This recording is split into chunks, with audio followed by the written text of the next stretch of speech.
નમસ્કાર, મારું નામ ડૉક્ટર કલ્યાણસિંહ કિરણસિંહ છે અને હું દાંતીવાડા કૃષિ યુનિવર્સિટી ખાતે મદદનીશ પ્રાધ્યાપક તરીકે કાર્યરત છું. દાંતીવાડા કૃષિ યુનિવર્સિટીના ચિમનભાઈ પટેલ કૃષિ મહાવિદ્યાલયના હસ્તકના કૃષિ હવામાન શાસ્ત્ર વિભાગમાં ચાલતા કૃષિ હવામાન હસ્તકના વિભાગના ગ્રામીણ કૃષિ મોસમ સેવા પ્રોજેક્ટ અંતર્ગત આજે આપણે અલીજીભાઈ ઇબ્રાહીમભાઈ જુનકિયા સાહેબને ખેડૂત મિત્રને આપણે મળવા આવ્યા છીએ અને તેઓ શ્રી વર્ષોથી આપણે જે દાંતીવાડા કૃષિ યુનિવર્સિટી વતી જે હવામાનને લગતી માહિતી આપણે આપીએ છીએ એનો ઉપયોગ કરીને અને ખેતીમાં કેવી રીતે આપણે જે હવામાનની જે અસરો છે, હવામાનના કારણે જે નુકસાન થાય છે એમાંથી કેવી રીતે બચી શકાય અથવા તો ઉગારી શકાય અને એ જે માહિતી આપણે જે ઉત્તર ગુજરાતના વિવિધ જિલ્લાઓમાં જે ગ્રામીણ કૃષિ મોસમ સેવા અંતર્ગત જે માહિતી આપણે આપીએ છીએ ઉત્તર ગુજરાતના વિવિધ 6 જિલ્લામાં, તે અંતર્ગત આજે આપણે બનાસકાંઠા જિલ્લાના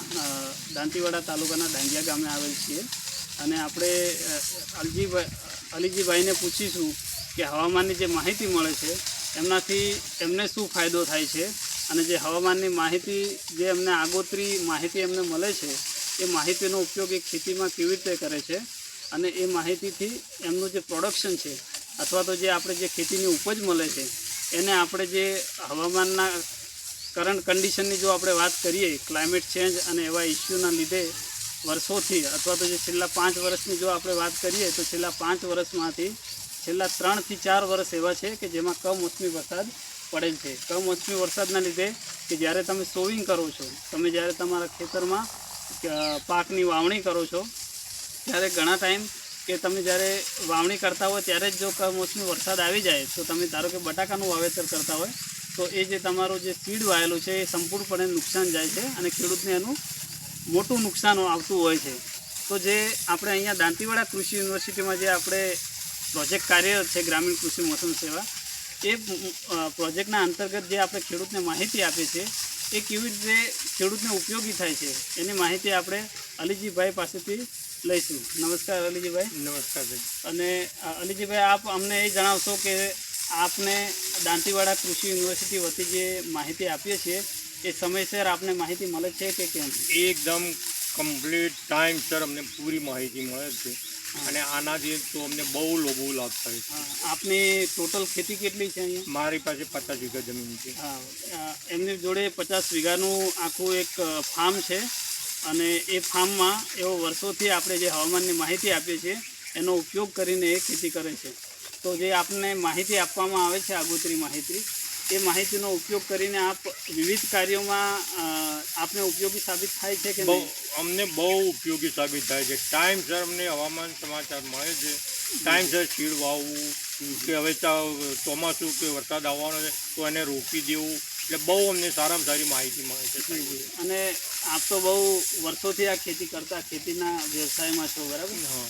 તો આપને તો ખબર જ છે કે જે પહેલાંના સમયમાં જે હવામાનનો ફેરબદલી થતી હતી અને જે હાલના સમયમાં જે હવામાનની ફેરબદલી થાય છે તો એ બંનેમાં આપને કંઈ ડિફરન્સ લાગે છે કે હાલના સમયે કંઈ બદલાવ આવ્યો છે હવામાનમાં? હવામાનમાં બદલાવ આવ્યો છે પણ રેગ્યુલર આપણે આ યુનિવર્સિટી તરફથી જે અમને માહિતી પૂરી મળે છે સચોટ એરિયા, એનાથી અમને એ જ અમને લાભ મળે છે. બરાબર. અને આવું આગળ કાર્ય સાહેબો કરે એ અમને બહુ પસંદ છે. જી.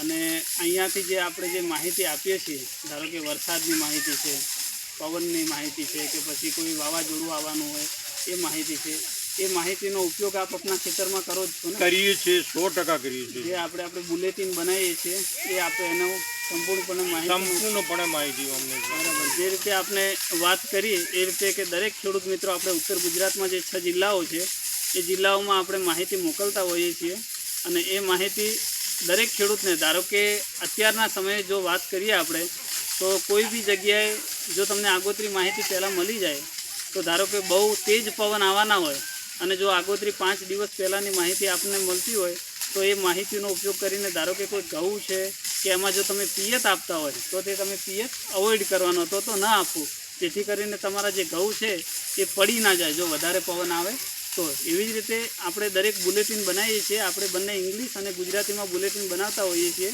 અને એ ગુજરાતીમાં આપણે દરેક આપણા વિસ્તારને ધ્યાનમાં લઈને આપણા વિસ્તારમાં જે પાકનું વાવેતર કરવામાં આવે છે એ દરેક પાક વાઇઝ આપણે એડવાઇઝરી ખેડૂત સુધી પહોંચાડતા હોઈએ છીએ.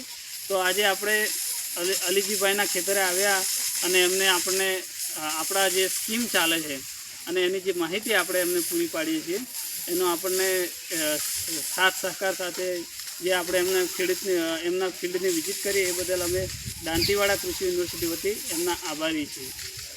Thank you.